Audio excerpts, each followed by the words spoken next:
이전에 이제 메타버스란 무엇인가, 메타버스의 개념을 요약해보자. 메타버스는 어떤 특징이 있는가, 그 다음에 그것들이 이제 활용되는 분야는 어떤 분야가 있을 수 있는가, 거기에는 이제 어떤 특징이 키워드로 꼽히는가 같은 것들을 살펴보았습니다. 어,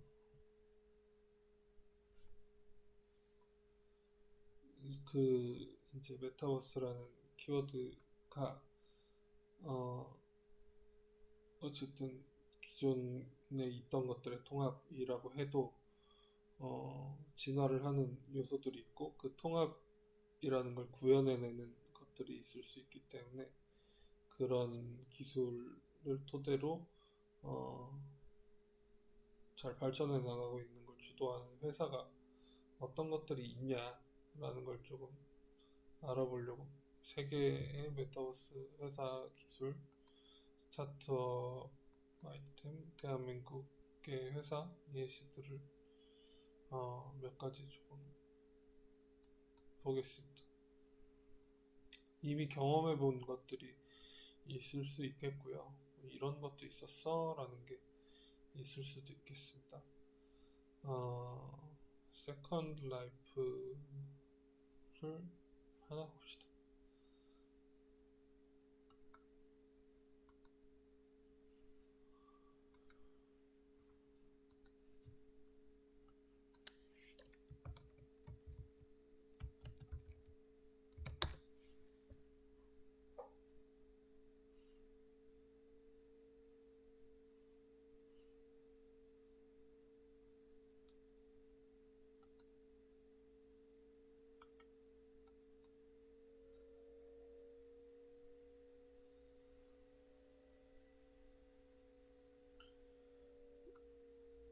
린든랩이 개발한 인터넷 기반의 가상 세계 2003년에 시작했다. 세컨드 라이프 뷰어라는 클라이언트 프로그램. 다른 아바타와 상호작용한다. 소셜 네트워크 서비스를 제공을 한다. 2003년 6월 23일.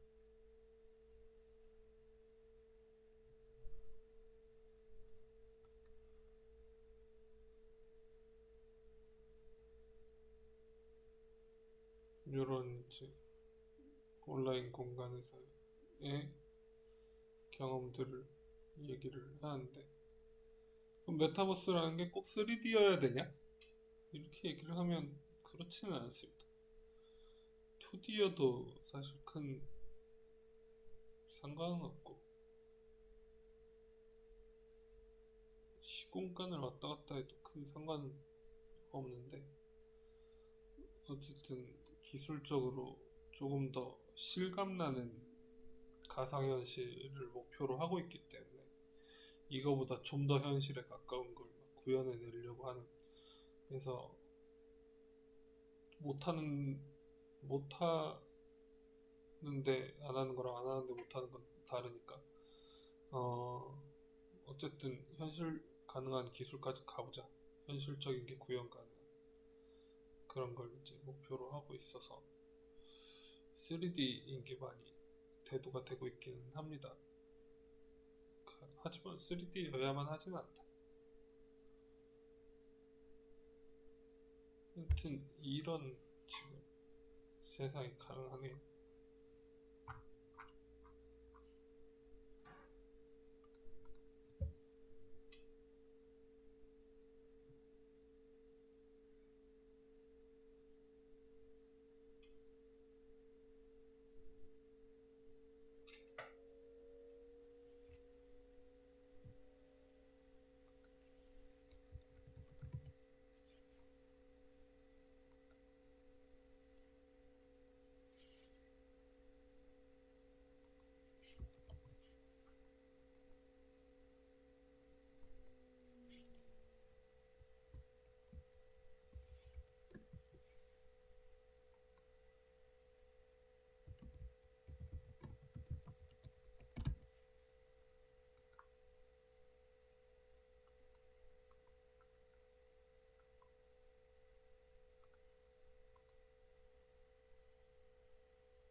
가상현실에 가입을 하는데 개인정보를 정확하게 입력을 하는 게 무슨 의미인가 싶기는 한데,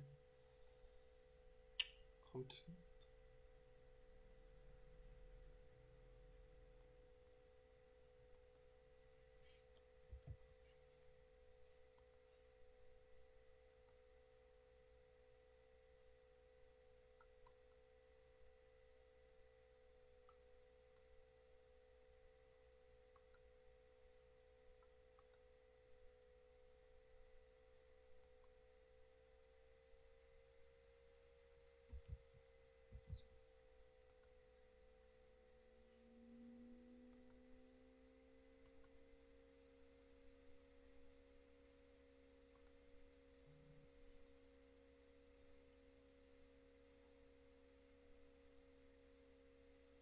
스타팅. 아 맞다, 선택해줘. 옷을 골라 입을 수 있어요. 패션이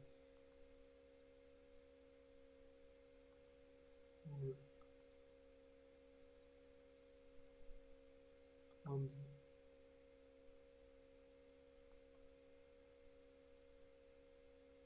아, 이렇게 성별을 고를 수 있구나.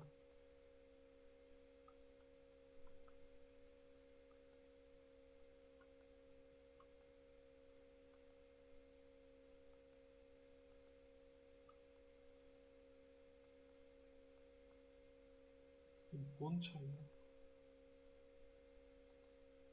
아, 미묘하게 체형의 차이가 있네. 전혀 눈치채지 못했어. 체형의 차이가 있을 수 있고, 이게 진짜 아바타여가지고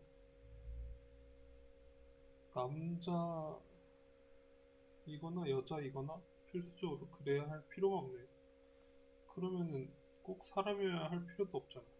동물일 수도 있고 외계인일 수도 있고 중성일 수도 있고. 하여튼 제약이 굳이 필요하진 않은 것 같아. 근데 어쨌든 현실에 가까운 걸 목표로 하다 보니까 사람이고 남자이거나 여자인 것 중에 하나 고를 수 있도록 되어 있는 것 같아요.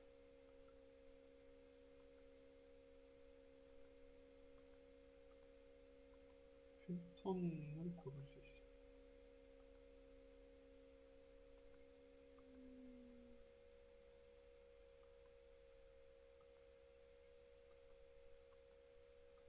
손이 다르게 생긴 거야? 똑같이 생긴 것 같은데?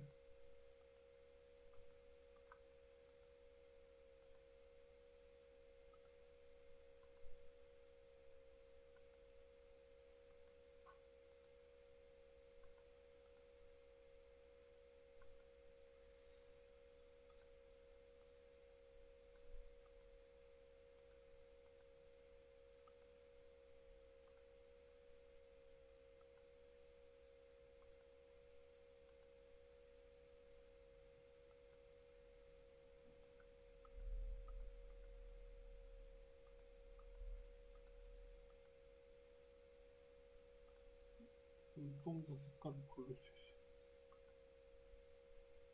헤어를 고를 수 있어.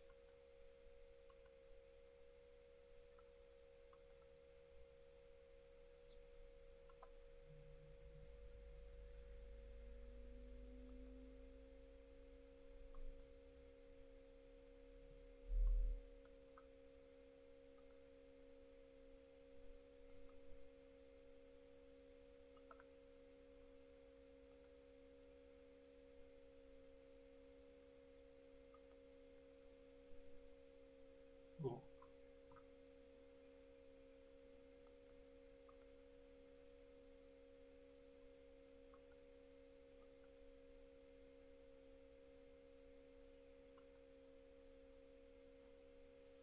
반응 속도가 엄청 빠르지는 않은데.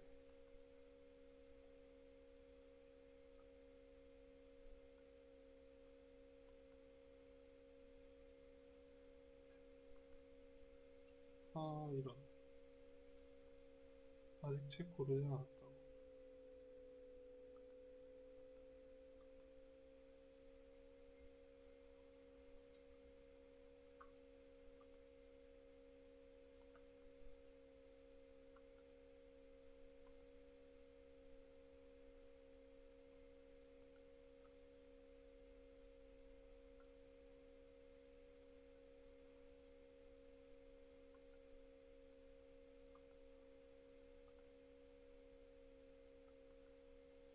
옷을 골라 입을 수 있고요.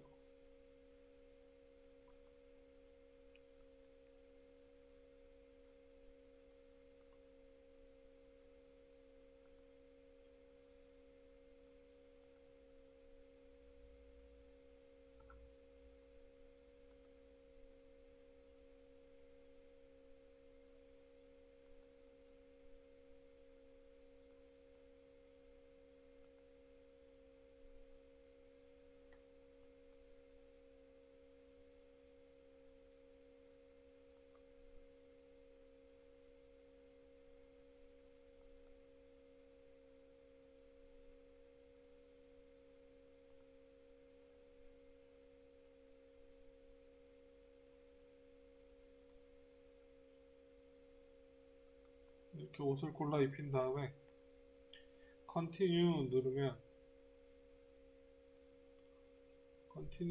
누르면 넘어가라.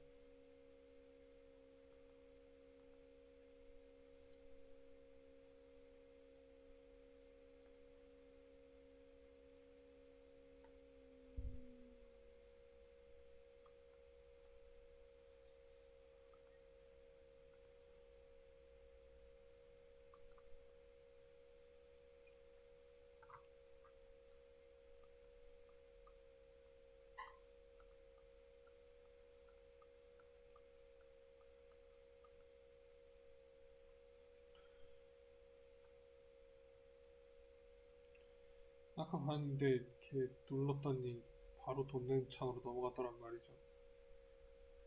뭐 이걸 가지고 뭘 할 수 있는데 돈부터 내라고 하냐? 돈을 벌 수 있어야 돈을 내는 게 의미가 있지 않겠습니까?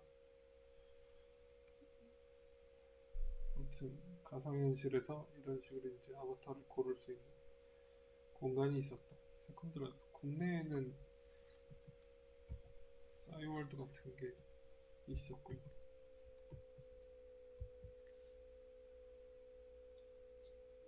이건 더 오래됐네. 1999년에 나왔습니다.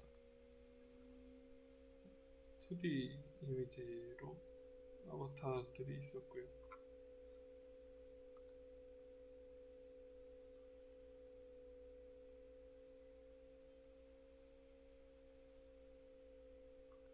이런 애들이 돌아다니는 이런 공간이 있었고,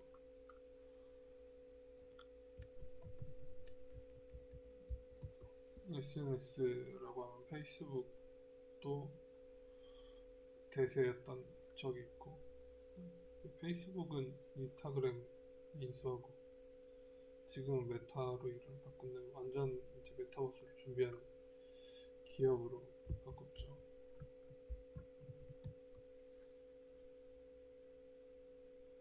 우리나라 싸이월드랑 비슷하게 마이스페이스라는 SNS도 있었고요. 지금도 있는지 모르겠습니다. 아무튼 이런 것들도 있었고요.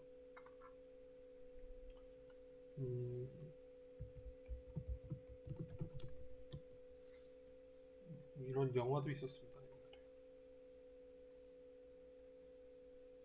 조승우 씨랑 이나영 씨가 등장한 영화였는데, 가상현실에서의 상호작용을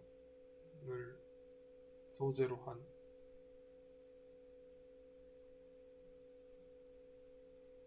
그런 내용이었어요.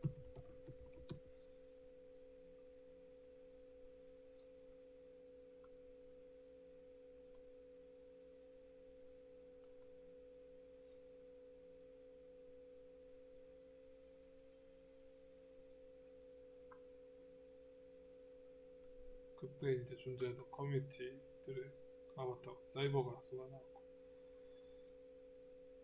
이런 시뮬레이션 게임에서 아바타들이 이제 거리에 돌아다니면서 대화를 하는 채팅을 통해서 이런 내용들이 있었고요. 이제 지금 살아남아 있는 게 뭐냐 라는 차원에서 이제 소개가 되고, 그리고 좀 3D의 형식을 가진 것이 뭐냐 라는 차원에서 소비가 되는 이런 내용입니다.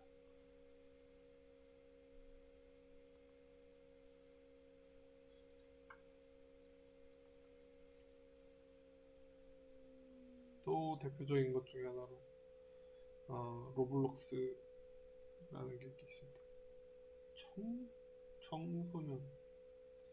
청소년들이 하는 거 잘 못 본 것 같아요. 어린이들이 많이 하는 것 같은데.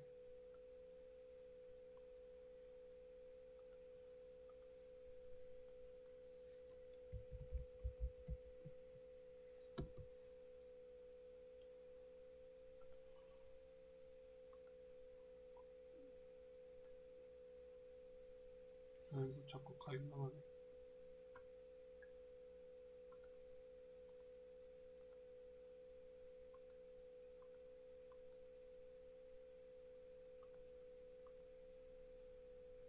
실명을 사용하지 마세요. 실명을 사용하면 안 돼.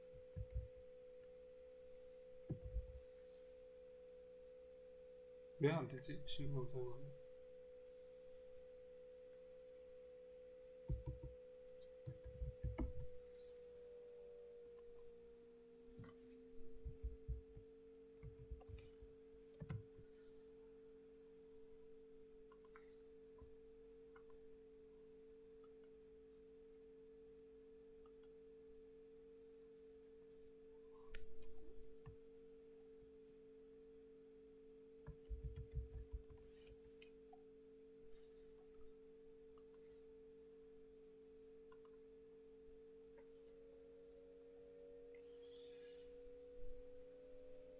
가입을 몇 개를 해도 상관이 없나 봐요.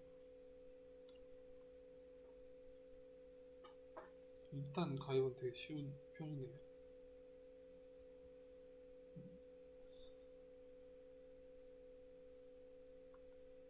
친구 없어. 지금 가입했는데 친구가 있어.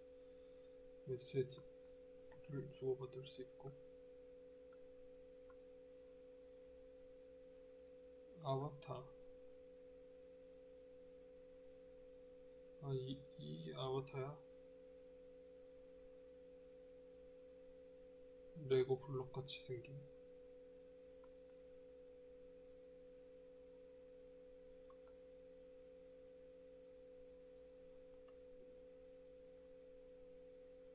매력 폭발 브라운해요?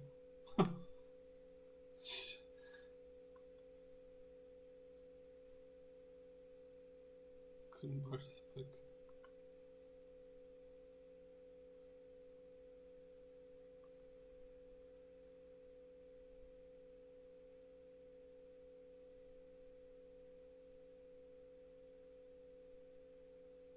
이런 식으로 아바타를 골라서 만들 수가 있고요.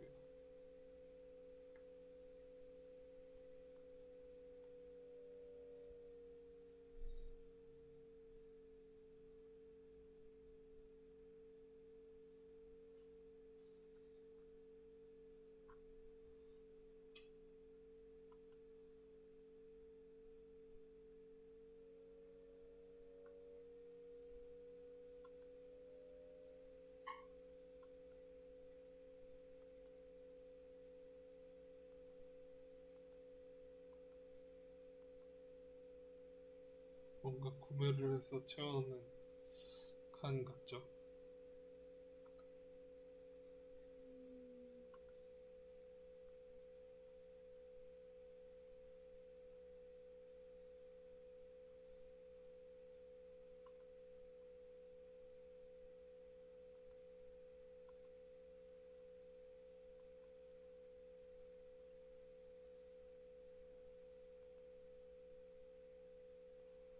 아바타가 있고, 아바타가 가서 볼 수 있는 공간이 있고, 그 안에서 이제 거래 가능한 통화 로벅스라고 하는 것들이 있고, 해서 여러 가지 이제 요소들을 만족시키고, 심지어 3D고, 그렇습니다.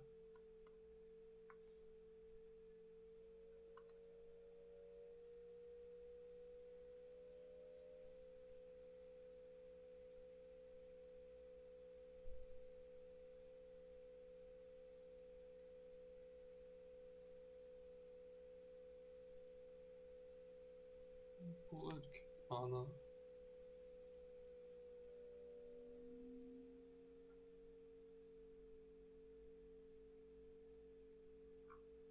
어떻게 말해?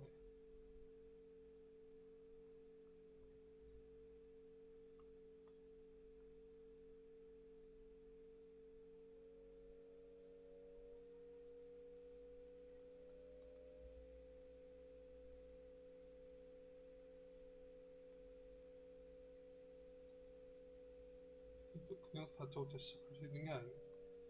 다운로드를 해야 합니다.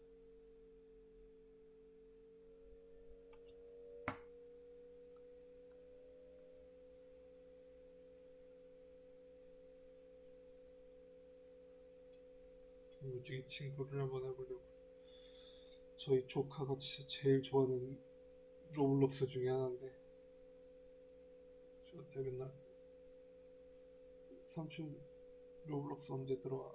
라고 로블록스에서 채팅을 하는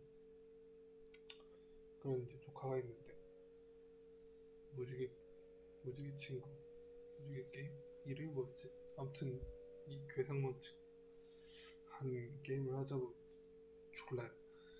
그래서 사실 지금 메타버스에 대한 강의를 하고 있지만 이게 너무 자연스러운 초등학생들하고 비교를 하면 나는 이미 뒤처지고 있구나. 도대체 이 비주얼에는 적응이 되지 않는다. 이런 생각을 할 때마다 하는데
시간이 돼서 게임이 갑자기 시작됐어요.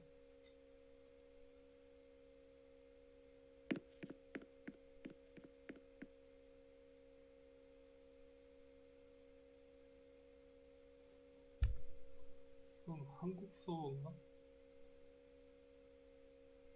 일본인들도 같이 있는 건가?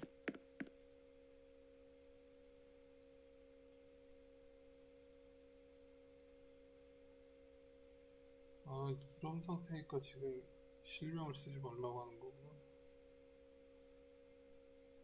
후회가 되는 아이디네.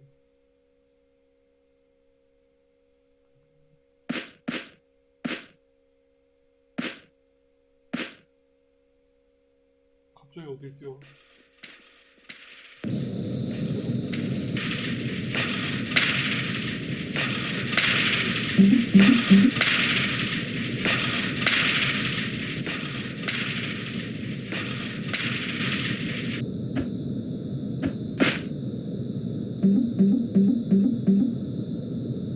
이 자동 번역되고 있는 건가? 이런데 이 공기능이 들어가네.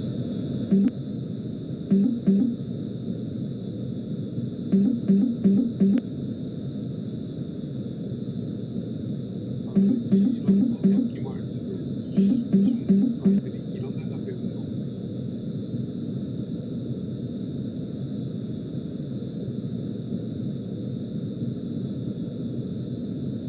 한 쓰거나 읽을 수 없는데 몇 개 읽을 수 있는 거 가지고 이런 말투를 어디서 했지 배워가지고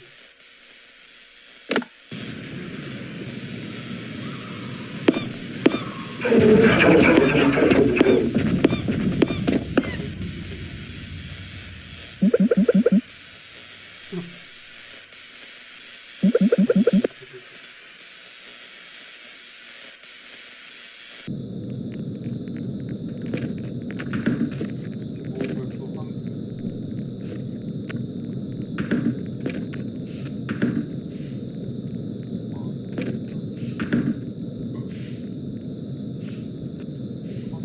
이게 나고 아바타 설정을 해놓고 나중에 까먹고 있었으니까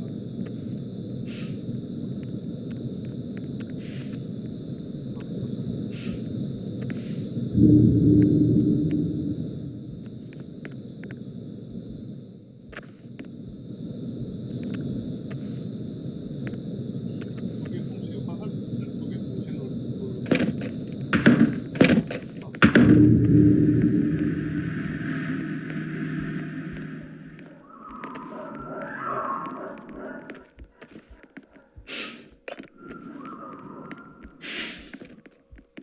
지금 어떻게 죽을 필인데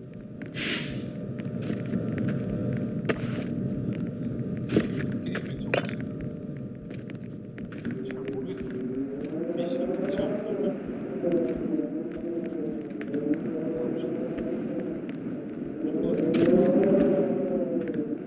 끌고 돌아다니면서 쉬고 하더라고요. 돌아다닌다는 탓을 자체가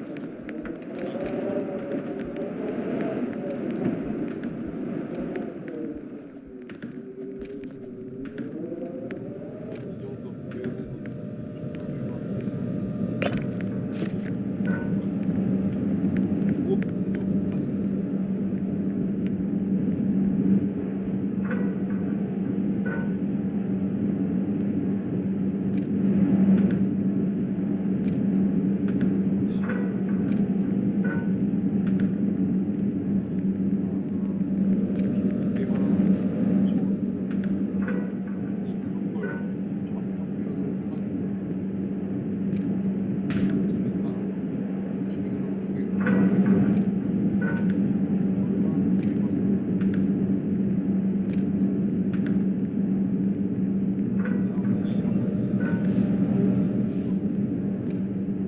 가능하고 이게 점차 더 실제처럼 보이게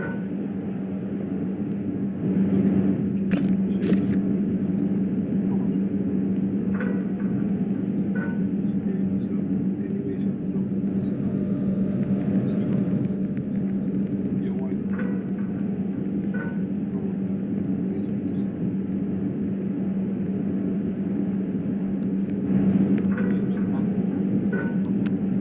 다리 튀어나오고 어정쩡한 효과 같은 것들이 여기는 되게 용납이 되고 부담스럽게 돼 있어요.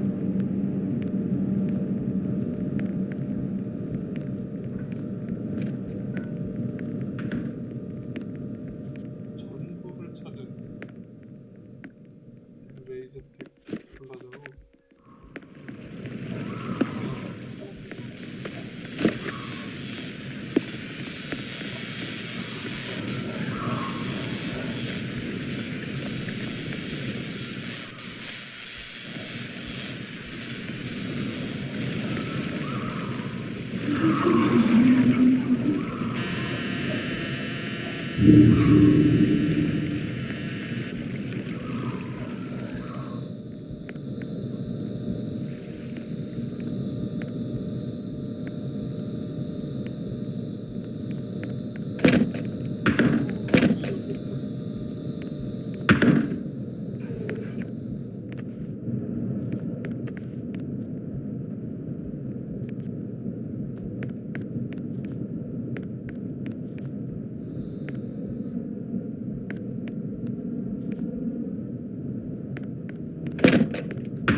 도대체 납득이 잘 가지 않는 시스템의 게임이지만 아무튼 이런 것들이 이제 가능하다.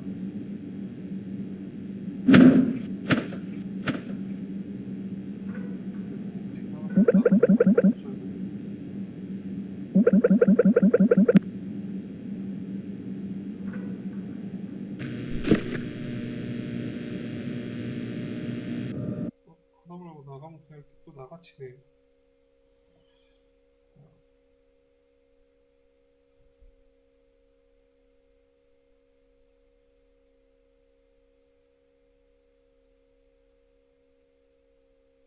공간적인 특징을 저렇게 이제 띄고 있는 것들이 있다.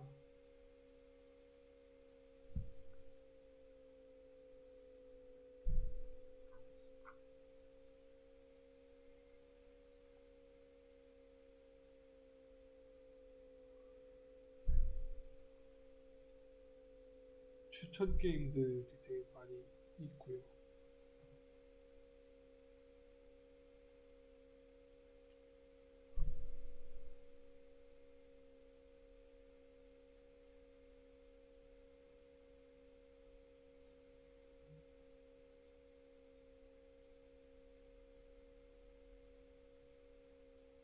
애들 하는 게임에 이런 좀 잔인해 보이는 것들도 있네요. 탕후루 타이쿤.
간단히 체험을 해보았습니다.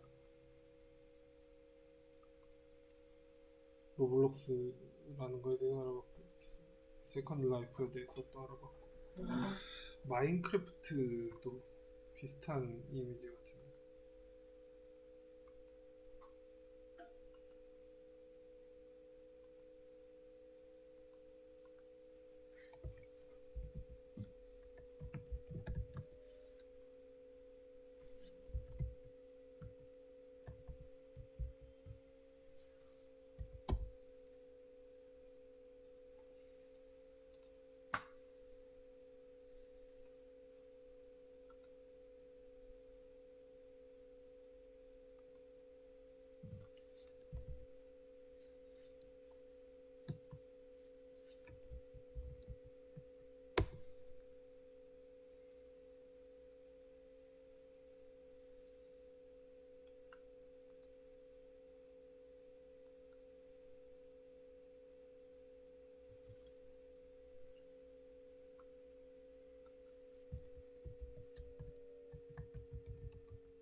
이걸 코딩을 할 수 있군요. 마인크래프트도 코딩을 할 수 있고, 로블록스도 코딩을 할 수 있고, 코딩으로 게임을 만들 수 있고. 아, 이게 코딩으로 게임을 만드니까 아까 그림이지 무지개친 것 같은 이상한 게임이 나오는 거구나.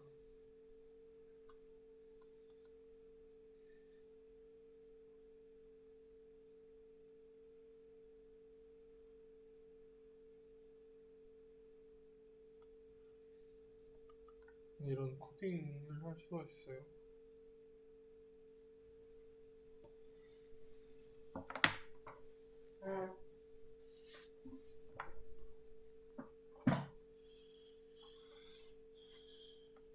교육의 형식뿐만 아니라 내용도 많이 바뀌고 있는 것 같네요.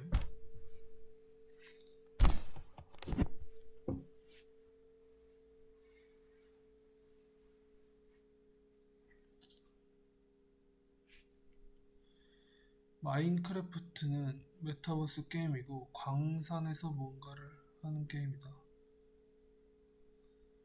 게임 전체가 정육면체 블록으로 이루어져 있다. 건축, 조성 게임. 직접 만들기. 건축물 만들기. 로블록스는 그 자체로 게임은 아니고 게임을 즐기게 해주는 메타버스 플랫폼이다. 로블록스 스튜디오를 이용해서 게임을 만들고 코딩할 수 있다. 다른 사람들이 만들어 공유한 게임을 즐길 수 있다. 유튜브 같은 플랫폼이구나.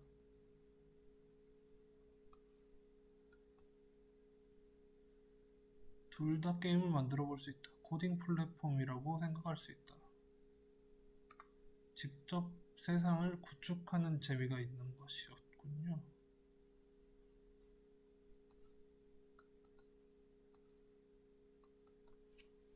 로블록스는 무료이다. 마인크래프트는 유료이다.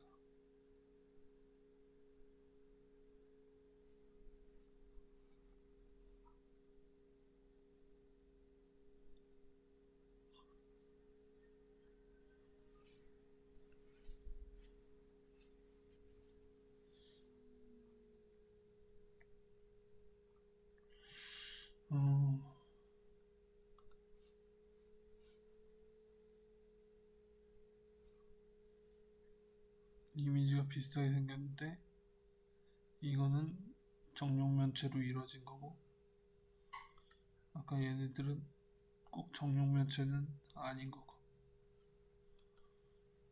비슷하지만 다른 점들이 있네요.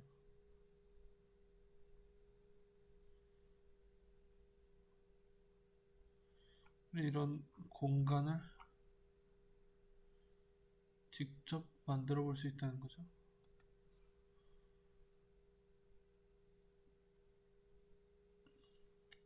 이건 또 마이크로소프트 계정을 이용해야 되네. 이용은 다음 기회에. 아무튼 이런 좀 공간 같은 걸 구성할 수 있군요. 정육면체로.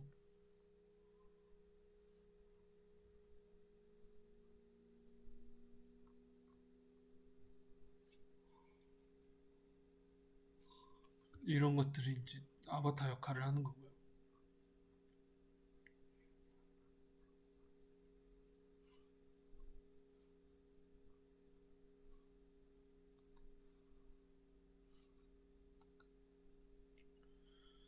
지금 이 세컨드 라이프도 그렇고 로블록스도 그렇고 마인크래프트도 그렇고 기존 이제 온라인 게임이 만들어진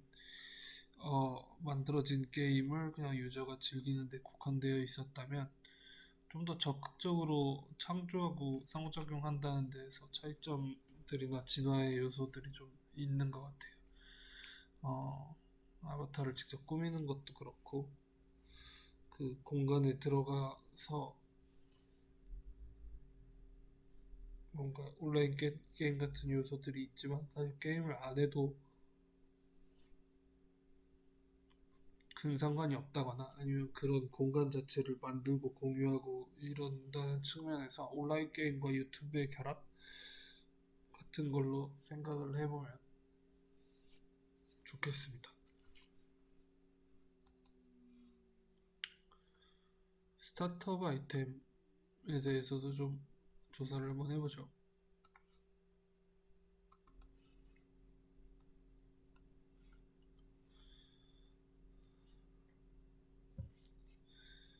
플레이뎁부터 좀 알아보겠습니다.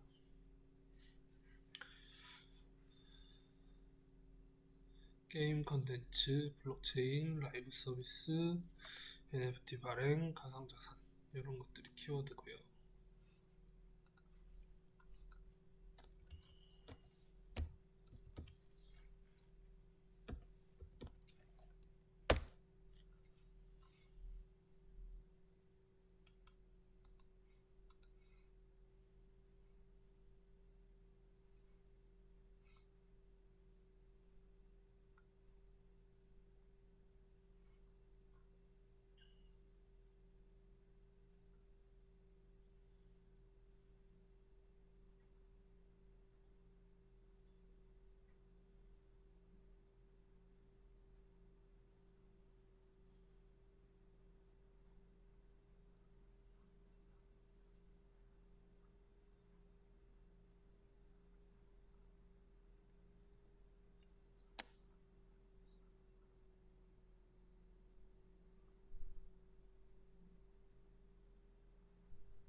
회사 소개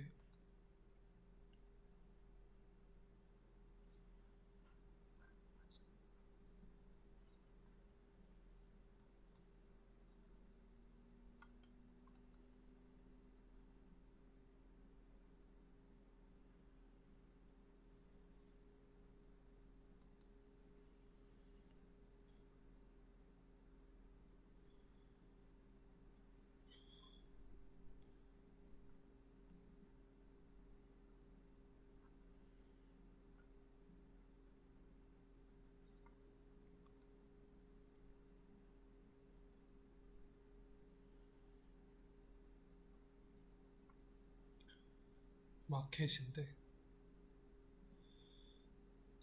작업할 수 있는 게 있네요.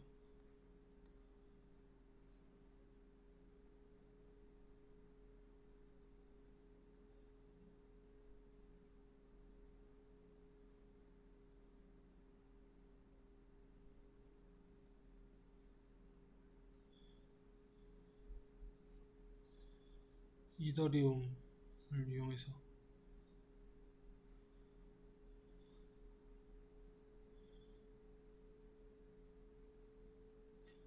뭔가 이런 랜드, 토지, 공간, 아바타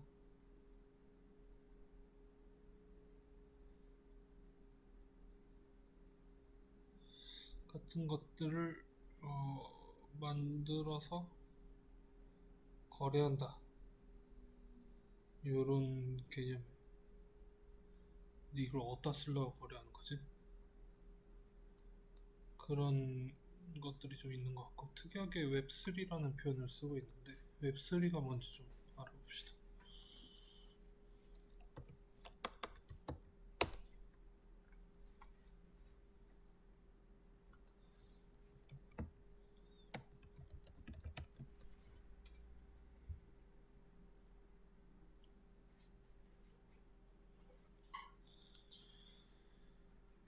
웹은 인터넷이라고 쉽게 받아들이면 될 것 같은데요. 웹 2.0이 기존 체제였다면 웹 1.0도 뭔지 모르겠는데 웹 3.0, 3.1 뭐 이런 것들이 이제 대두가 되고 있는데 그 요소가 뭐냐? 일단 블록체인 기술을 기반으로 한다. 분산 웹이다. 중앙 집중화된 시스템하고는 조금 차이가 있다.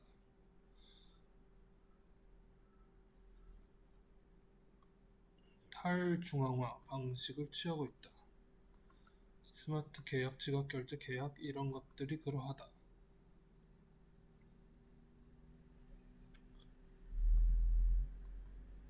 이런 것들을 토대로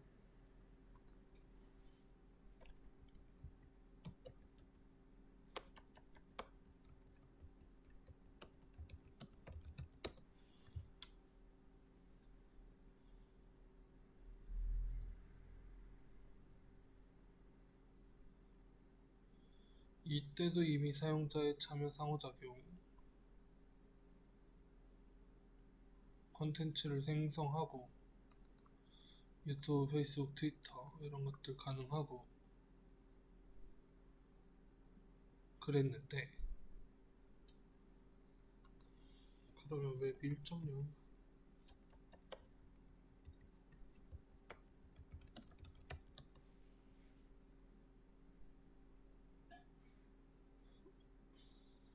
정보 제공, 텍스트와 이미지로 이루어진 정적인 콘텐츠, 웹사이트가 정보를 제공하고 사용자는 정보를 소비하는 이런 역할을 했었다. 웹이 HTML과 하이퍼링크로 구성되어 있다. 텍스트와 이미지를 표현한다. 정보 제공이 목적이다.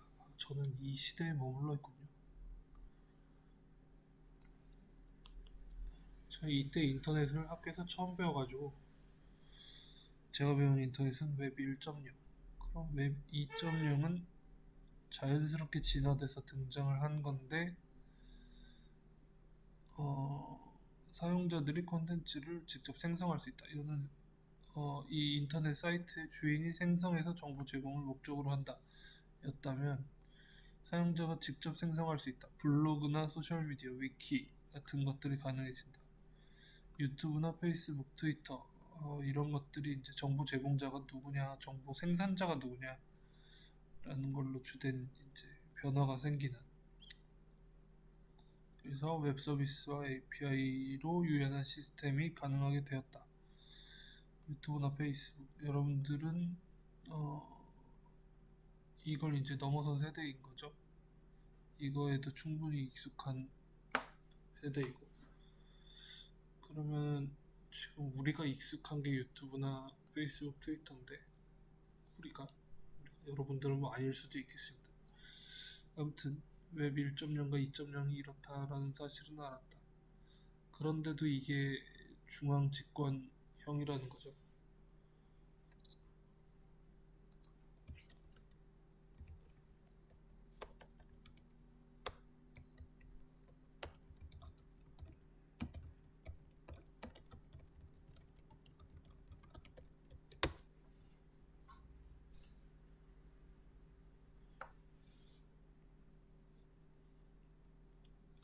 사용자의 상호작용과 참여를 강조하고 있음에도 불구하고 중앙화된 플랫폼이라는 이유는 무엇인가?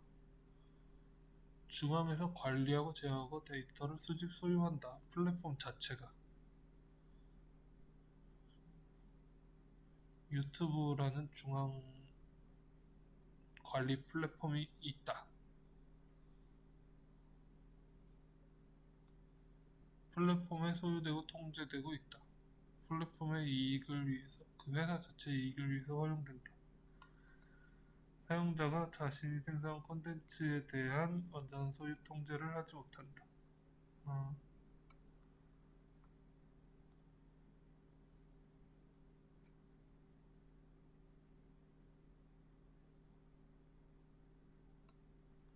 알고리즘이 사용자에게 맞춤형 콘텐츠를 제공을 하게 되는데 이것들이 중앙의 알고리즘에 의해서 결정된다.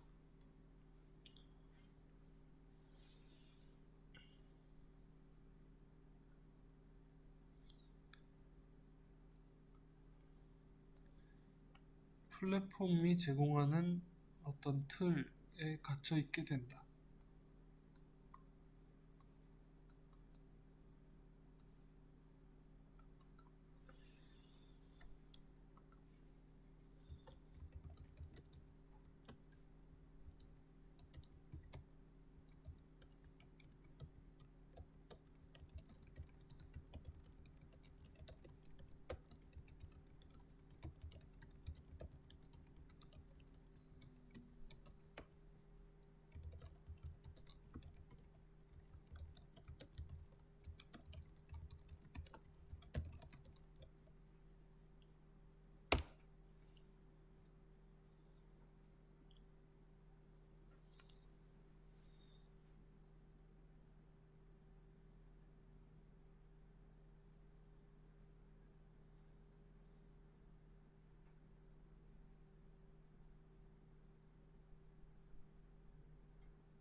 SNS나 유튜브 같은 걸 생각하면 플랫폼이 무언가를 관리하고 통제하는 게 굉장히 다양해 보이는데 이런 그 개인의 어떤 정보라던가 보안, 프라이버시 같은 것들이 사실상 보호되지 않고 선택의 알고리즘 같은 것들도 강제 제공받고 이런 것들을 생각을 하면 분산화되고 탈중앙화되는 게 민주적인 변화이다 라고 생각을 할 때 그러면 블록체인 기술이 필수적으로 등장해야 되고 개발되어야 하고요. 그랬을 때 동영상을 올리면 올라간 동영상이 예를 들어서 유튜브예요. 유튜브의 서버 어딘가에 저장이 된 상태에서 그 회사의 관리, 통제, 정책에 영향을 받게 되는데 이 동영상 플랫폼이 웹 3.0으로 바뀌게 된다라고 한다면 컨텐츠에 대한 완전한 권한, 지금은 그 수익 배분을 유튜브가 거의 뭐 그냥 독점적으로 관리를 하는 거죠. 근데 이 컨텐츠에 대한 완전한 권한을 사용자가 촬영한 사람, 편집한 사람, 아무튼 그 동영상을 만든 사람이 가지게 되며 이걸 기록 관리를 할 수 있는데 심지어 내가 시청하고 활동한 내용에 대해서도 내가 관리를 직접적으로 할 수 있고 어,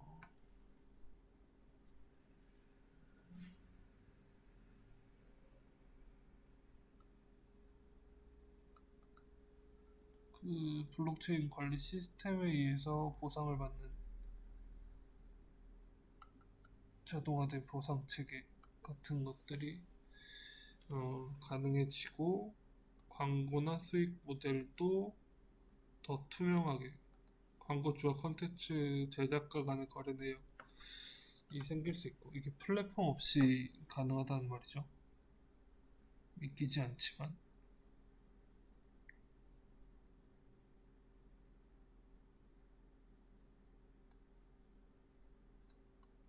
이런 것들이 관리가 될 수 있다. 그러면 좀 아까 본 이런 것들이 그런 거라는 거죠. 예를 들어서 아까 봤던 이런 건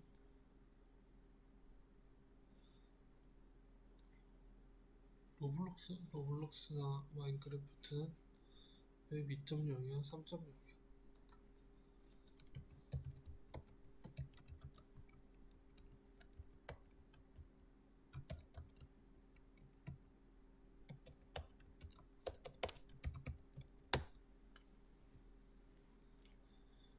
로블록스는 웹 2.0의 특성을 가진 플랫폼이다. 로블록스라는 회사가 직접 관리를 하고 있기 때문에, 그리고 사용자들이 게임을 만들 수 있고, 하지만 3.0의 특징도 일부 가지고 있을 수 있다. 2.0이냐 3.0이냐를 딱 그냥 구분 지을 수 있는 건 아니군요. 가상경제의 특징을 가지고 있을 수 있다. 유저가 생성한 컨텐츠를 조금 더 적극적으로 할 수 있다.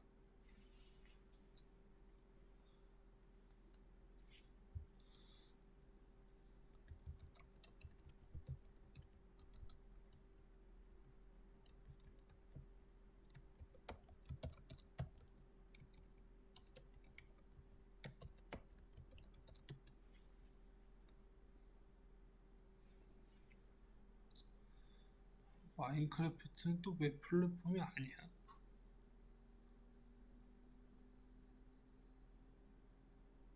2.0의 특성을 가지고 있다. 그런데 얘는 웹 3.0이라는 거죠. 그래서 특이하다는 거죠.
블록체인 게임.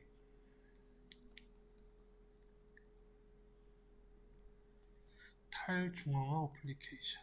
놀이.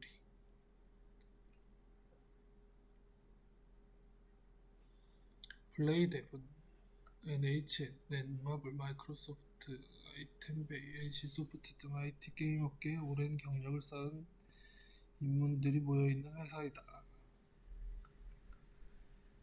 이들이 내놓은 크립토 도저보드는 블록체인 게임 시장에서 1위. 블록체인 게임 시장이 따로 있어요.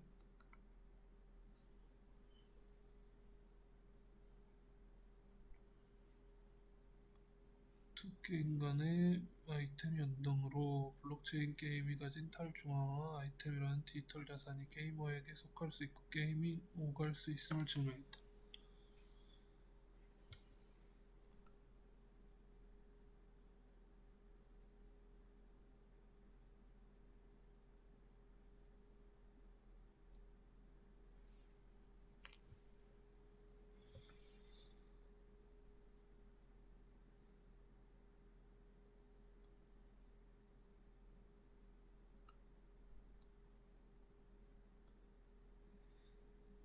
서비스를 종료해도 블록체인화한 아이템은 자신의 것이기 때문에 다른 게임에서 사용할 수 있다.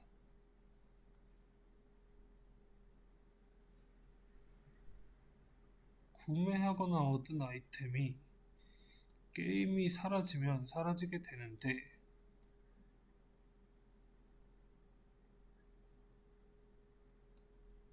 게임이 사라져도 사라지지 않는 아이템.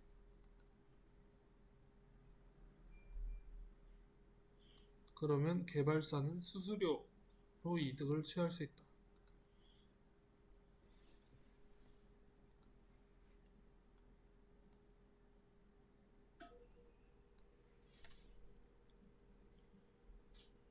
보물찾기를 진행하는 앱이 있다.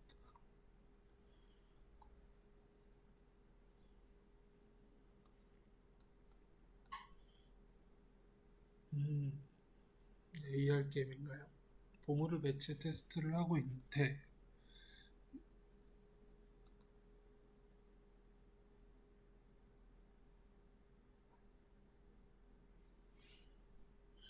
여러 가지 게임이 같이 있을 수 있다.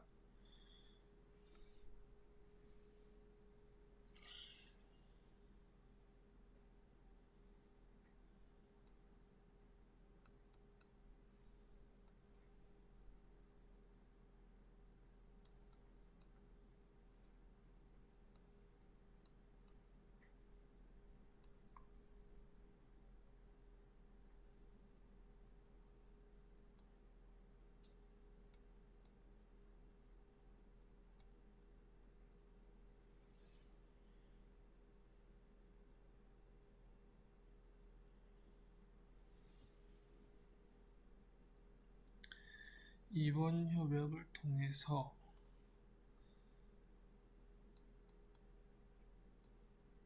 메타버스 NFT 서비스까지 확장할 수 있는 협업을 추진한다.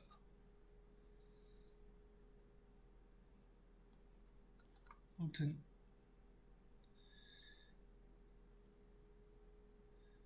NFT와 블록체인 그 다음에 이런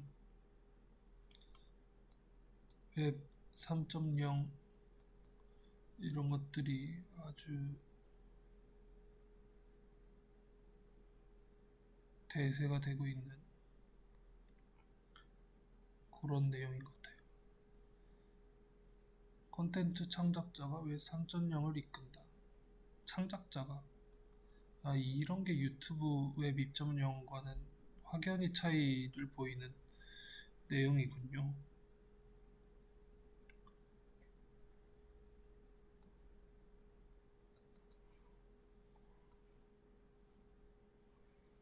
중앙 집권적 조직이 아닌 이용자가 직접 데이터 콘텐츠의 주권을 지니고 적극 관여하는 주체가 된다.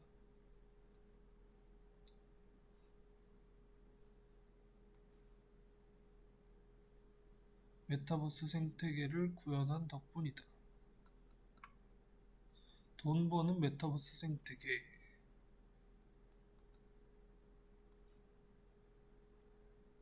바이낸스 블록체인 위크에 참석해서 프로슈머의 중요성을 강조하였다. 이거 언제적 기사야? 이미 이분은 퇴출당하셨잖아요.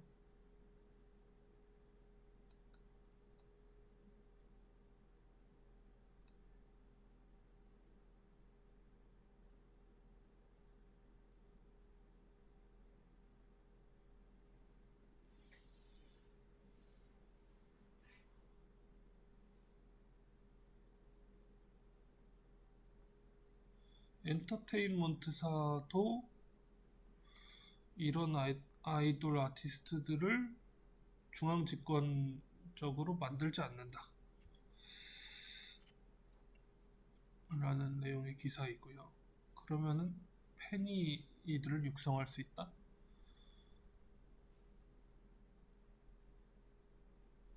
아까 봤던 제페토 아쿠치의 콜라보 사진이고요.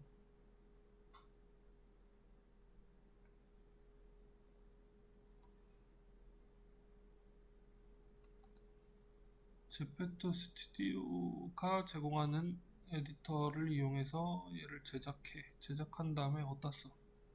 제페토 안에서만 쓸 수 있다라고 하면 웹 2.0과 크게 다를 바 없고,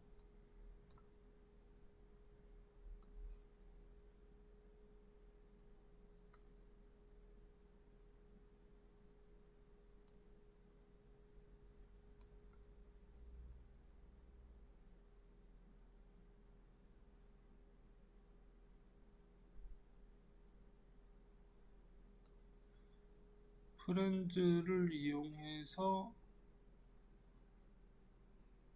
사용자들이 이렇게 이제 만들었어. 아바타 캐릭터를 만들었어요. 그러면 그 만든 캐릭터를 그냥 그 만든 사이트에서만 이용을 하는 게 아니라 다른 게임에 연동해서 이용할 수 있도록 한다. 게임과 게임을 넘나들 수 있다.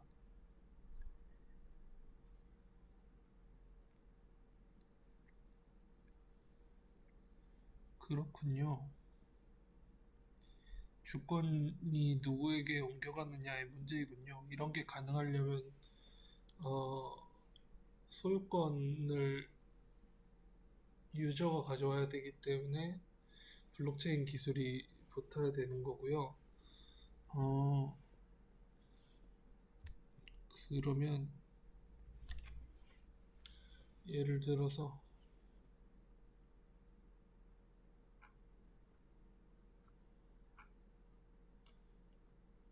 여기에서 이런 아바타를 만들었어요. 정육면체를. 근데 이게 웹 3.0화가 되면 여기서 만들어진 이 아바타를 이 마인크래프트라는 회사에서 관리를 하는 게 아니라 제가 소유하고 관리하고 판매도 할 수 있고 이런 망치 같은 것들 할 수 있게 되기 때문에 얘를 내가 꺼내와서 로블록스에 집어넣고 로블록스 게임을 만드는 것들도 가능해진다. 기술적으로 많이 열려 있어야 되는 부분들이네요. 프로그램과 코드가 공유되어야 하는 부분들이고요. 서로 다른 프로그램 언어로 쓰여져 있으면 번역 자체가 용이하지 않기 때문에 통일된 시스템이 필요할 수 있고요. 번역이 용이한 시스템이 필요할 수 있고요. 그렇다고 하면 다른 언어나 보안 체계로 쓰여진 프로그램에서 이런 부분들이 가능해지려고 하면은 프로그래머가 그 부분을 해결할 수도 있겠지만 AI가 해결해야 되는 문제들도 있을 수 있기 때문에 상당 부분 인공지능이 필수적으로 관여를 하게 되겠다라는 생각이 드네요.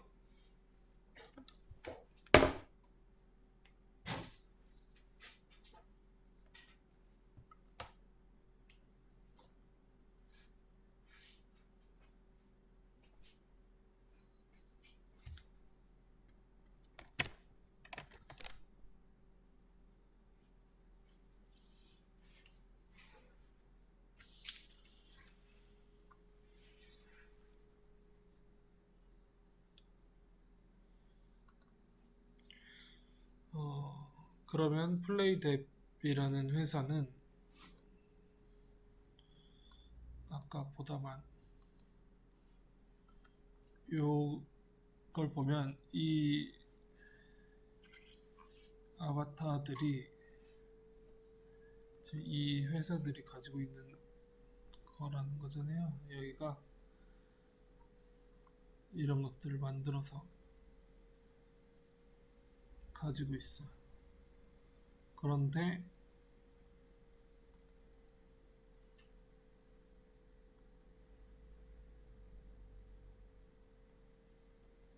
판매자가 여럿 있어서 그냥 내가 만든 걸 그냥 올려놓고 판매를 할 수도 있고 이렇게 다른 게임에 이용을 할 수도 있고 예를 들면 플레이 대비 지금 이런 기술적인 요소를 여러 게임 회사들과 같이 협업을 하고 있기 때문에 여기서 이제 만들어진 아이템이 다른 게임에 들어가서 돌아다니고 이런 것들이 가능해진다. 이런 요소입니다. 이런 요소예요. 굉장히 중요한 부분이네요. 그러면 그 캐릭터 자체에 대한 소유권을 그 직접 만든 컨텐츠 크리에이터가 가져오게 되고 여러분들 같은 창작자들한테는 굉장히 중요한 진화 요소가 될 수 있겠습니다.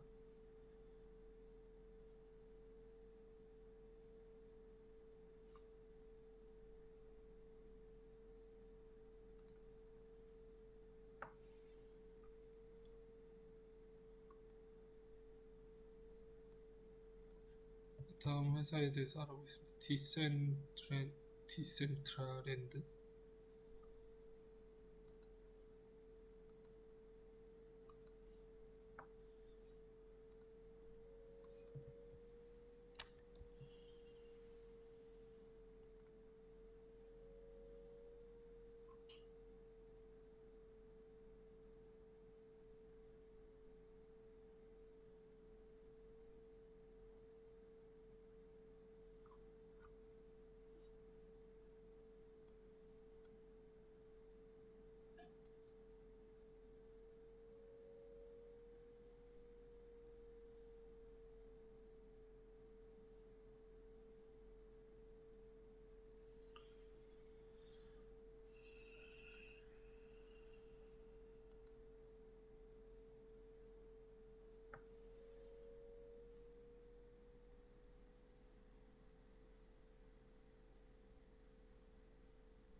아바타를 만들고 공간을 구축해 놓고 이런 것들은 아까 봤던 것들과도 굉장히 비슷한 느낌인데 그런데 이미지들이 지금까지 이제 봤던 것들보다는 조금 더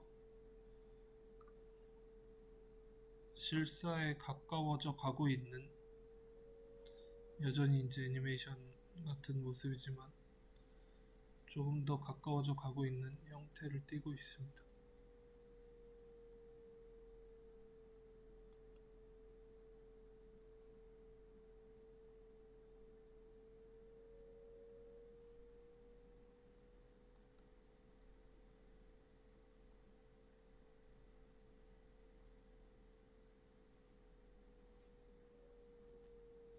여러 공간들이 있고요.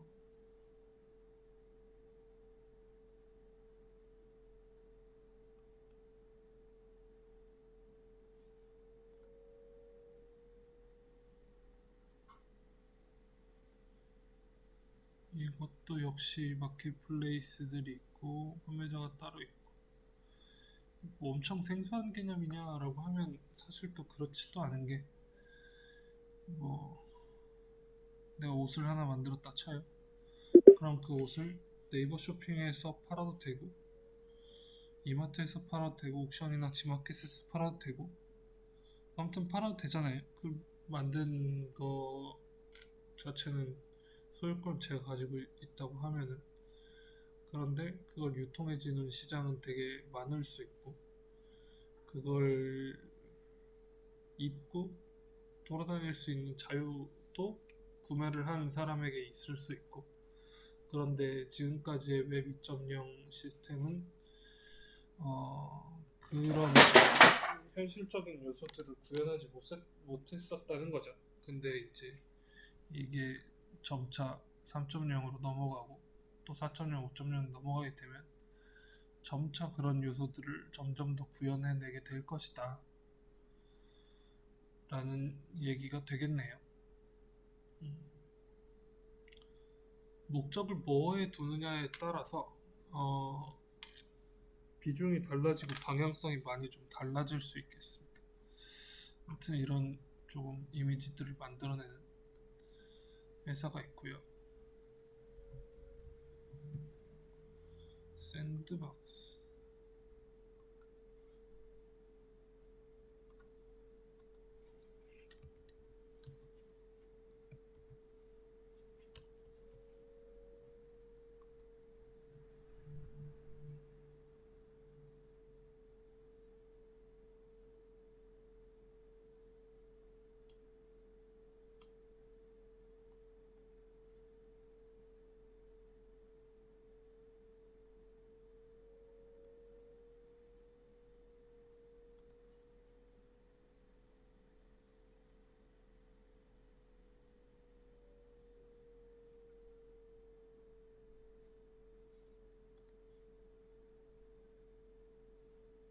약간 마인크래프트와 비슷한 느낌이 아닌가 싶은데, 가상의 랜드를 소유한다. 부동산 개념인가요? 조금 더 그 가상 세계가 있고 아바타가 있고 이런 느낌은 다 비슷하긴 한데, 이걸 만드는 플랫폼이나 그런 회사들이 뭘로 수익을 올릴 거냐의 문제가 유형을 조금 다르게 하는 그런 느낌인 것 같아요. 여기 같은 경우에는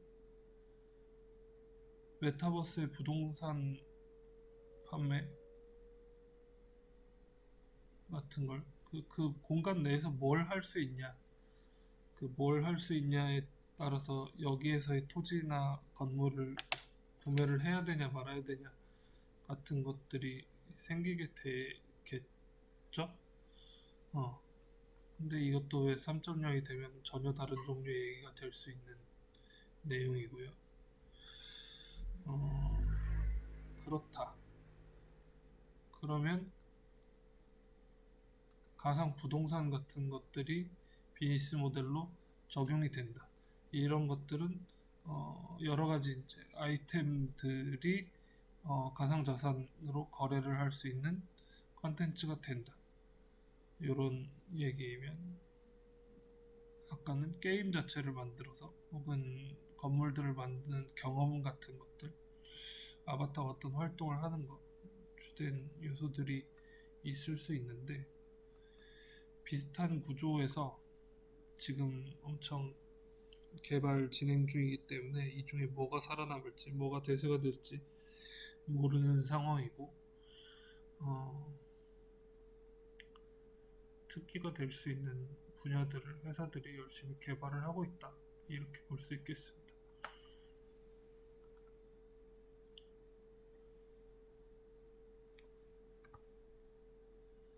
기존의 게임 회사이고요. 좀 아까 봤던 플레이덱처럼 이 회사하고의 교류나 기술 교류 같은 것들을 통해서 시장에 진출하고 있는 이런 것들도 확인을 할 수가 있고요.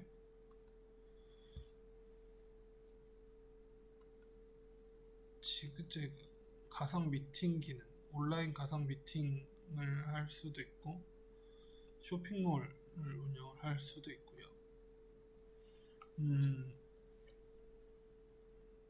줌 같은 것들로 가상 미팅을 할 수도 있고, LMS가 그 기능을 충분히 대체할 수도 있고 그렇기는 한데, 실제로 가상이지만 어쨌든 아바타를 대하든 사람을 대하든 3차원 공간에서 대하는 건 현실감이 약간 다를 수는 있기 때문에, 그런 것들도 하나의 어떤 마케팅 가능한 요소가 될 수 있다. 이렇게 이제 정리를 해볼 수 있겠습니다. 그래서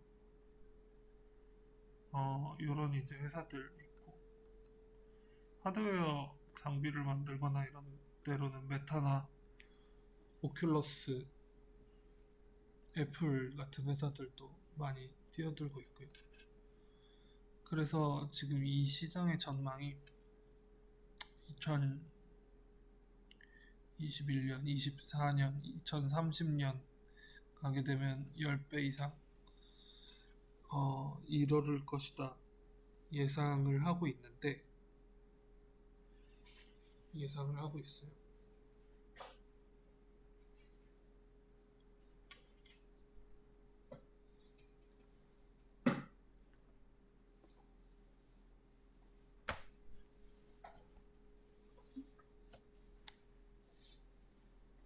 아무튼 시장성이 이렇게 커져가고 있다. 충분히 관심을 가져볼 만한 변화 혹은 현재 진행형인 어떤 것이라고 생각을 해볼 수 있겠습니다. 잠깐 요약을 다시 하자면 어쨌든 이 가상현실을 필두로 해서 증강현실이라던가 많이 경험했던 요소들이 하나씩 더해지면서 현실에 가까운 비현실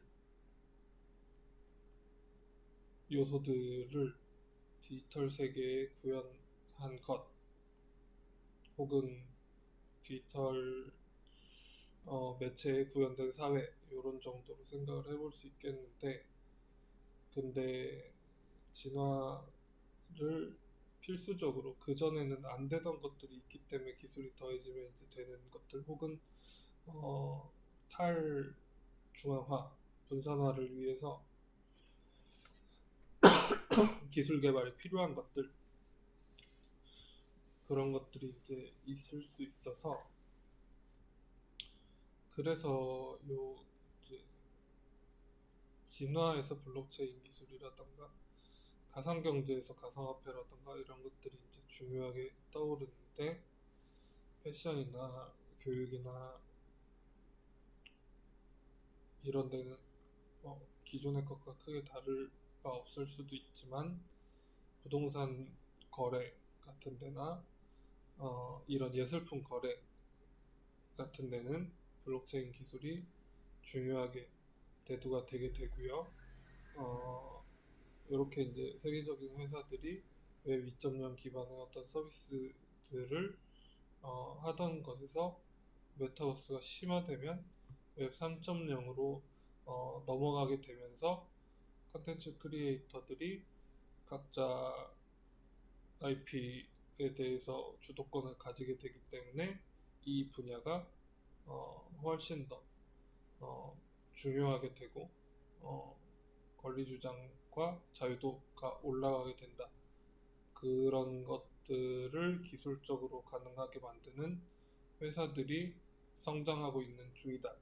그리고 원래 게임 회사들도 혹은 온라인 어떤 쇼핑몰이라던가 여러 가지 이제 회사들도 그런 데 관심을 가지고 변화하고 있는 중이다. 그 시장이 엄청 커질 것이다. 이렇게 생각할 수 있겠습니다. 그럼에도 불구하고 여전히 한계점을 가지고 있는데 그 한계점이라고 할 만한 요소들이 아까도 얘기한 것처럼 다양한 언어와 문화가 혼재해서 소통이 어렵다. 심지어 플랫폼들 간의 프로그램 언어의 호환이 어렵다. 이런 특징이 있을 수 있고요. 기술적인 한계, 아직은 분산화라던가 아직은 실사와 같은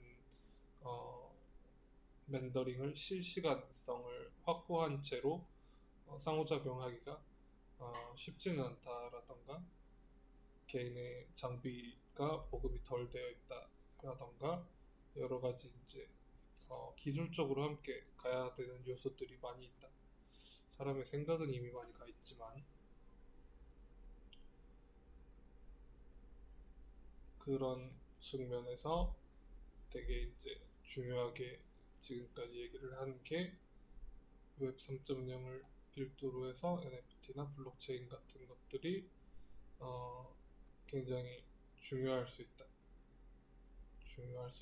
블록체인이 어떻게 분산화 시키느냐 이런 건 나중 문제이지만 아무튼 분산화 자체를 목적으로 한다라고 하면 블록체인이 엄청 필수적이다. 그것들이 특히 NFT로 구현이 되는 경우들이 많다. 그리고 어, 현실과 현실과 비현실의 연결을 위해서 사물 인터넷이나 엣지 컴퓨팅 같은 것들이 어, 당연히 수반되어야 한다라는 얘기를 좀 더 자세히 할 수 있는 기회를 만들면 좋겠습니다.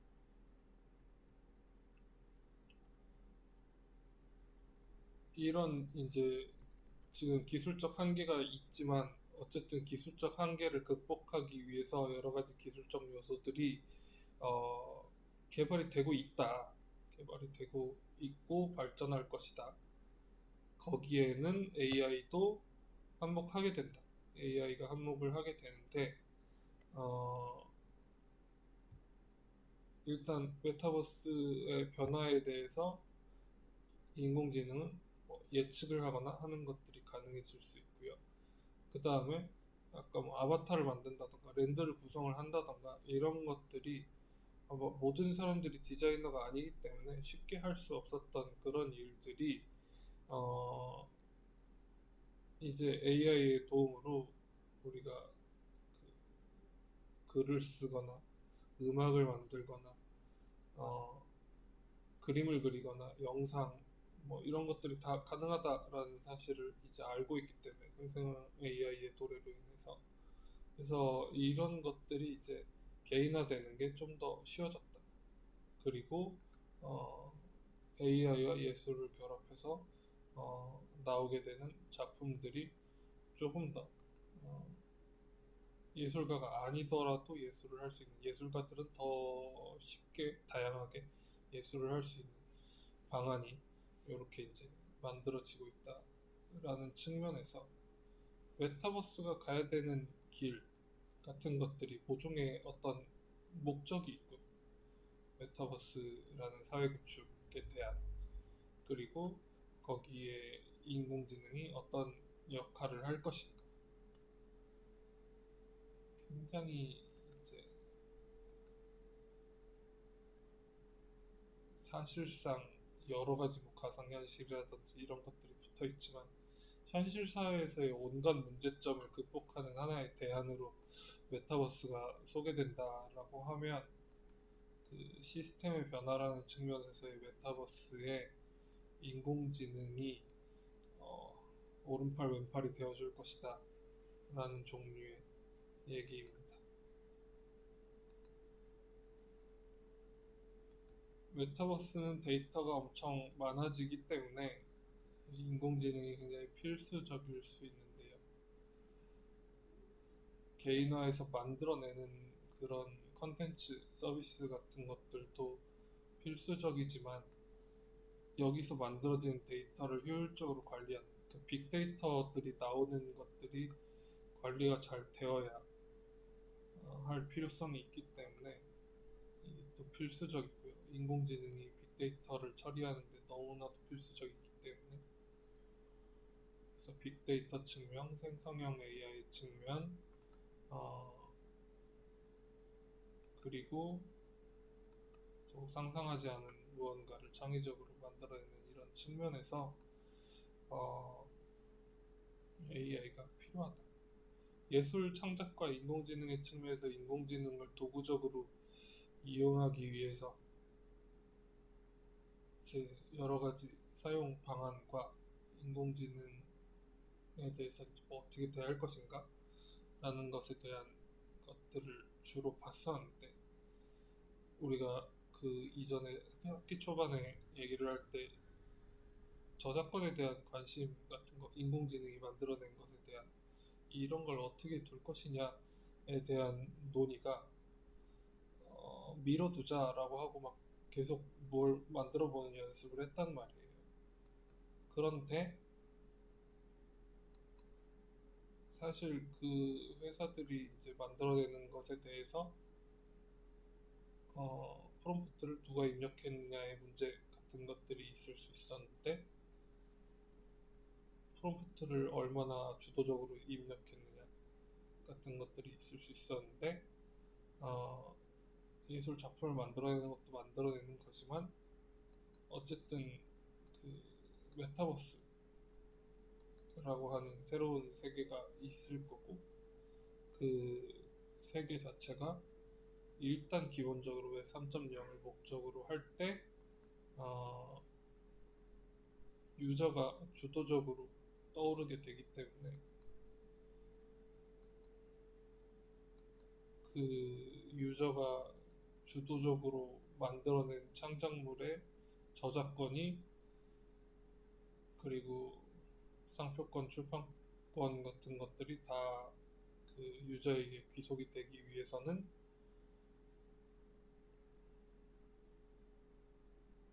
유저의 권리를 어디까지 정해줄 것이냐가 중요한데 그러면 그때는 외면하고 지나갔던 그 문제가 지금에 와서 다시 중요해질 수 있다. 그런 얘기입니다. 그래서 이게 그냥 새로운 세계가 아니라 컨텐츠 창작자들이 마주하게 될 시스템, 새로운 시스템이라고 보면 새로운 시스템에서의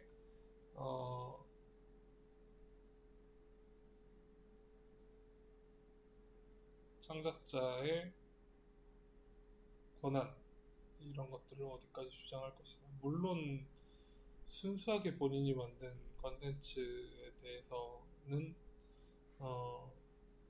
의심의 여지가 없지만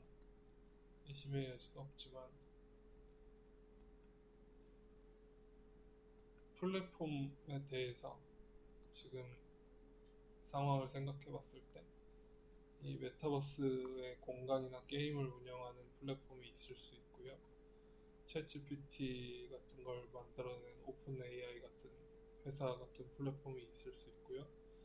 양쪽을 둘 다 사용해서 복수의 메타버스와 복수의 AI를 사용해서 나의 컨텐츠를 만들어서 여기저기서 사용하거나 거래를 해볼 이런 마음이 있다라고 하면 그런 이제 내용들이 중요해질 수 있겠고 이것들이 사실 작품을 만들어내거나 이런 데만 국한되어 있다면 큰 문제가 아닐 수도 있는데 여기에서 이런 부동산 거래, 가상 경제 같은 금전적 가치가 붙게 되면 주장이 좀 첨예해지면서 중요한 문제가 될 수 있겠습니다. 일단 오늘은 여기까지 하겠습니다.